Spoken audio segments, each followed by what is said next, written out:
Hello guys, this is K. Welcome to my mini blog. ఈరోజు అయితే బెంగళూరు నుంచి return అయితే అవుతున్నాను అనమాట. మెకానిక్ కాల్ చేసి కార్ రెడీ అయిపోయింది అనగానే ఆసిఫ్కి మార్నింగే లేపేసి బస్ కోసం అయితే స్టార్ట్ అయిపోయాం. మధ్యలో అమౌంట్ తీసుకోవాలనేసి ఏటీఎం దగ్గరకు వచ్చి 500 అయితే డ్రా చేసి అమౌంట్ తీసుకునేసాను. ఇంకా బిఎంటీసీ బస్ అయితే ఎక్కేసాను అనమాట. బిఎంటీసీ బస్సులో అయితే వెళ్తూ ఉన్నాం. ఇంకా ఆగానే ఆర్టీసీ బస్సులో దిగేసి మదనపల్లి బస్సు అయితే ఎక్కేసాను. వచ్చినప్పుడు చూడలేదు కానీ వెళ్ళేటప్పుడు మాత్రం వ్యూ మాత్రం భయంకరంగా నచ్చేసింది చూడడానికి. అందుకని చిన్న వీడియో అయితే ఒకటి తీసుకునేసాను. ఇప్పుడే మదనపల్లి అయితే దిగాను, ఆటో ఎక్కేసాను.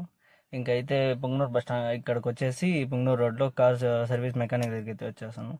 ఆయన ఒకటి చిన్న చిన్నవి అయితే పెండింగ్ ఉన్నాయండి. అవన్నీ అంతా క్లియర్ చేయించుకొని బండి అయితే ఒక రౌండ్ అయితే వేసి వచ్చి డీజిల్ అయితే పట్టుకుంటున్నాం ఇంటికి అయితే స్టార్ట్ అవ్వడానికి. డీజిల్ పట్టుకొని ఇంక డైరెక్ట్ ఇంటికి వెళ్ళిపోతున్నాం.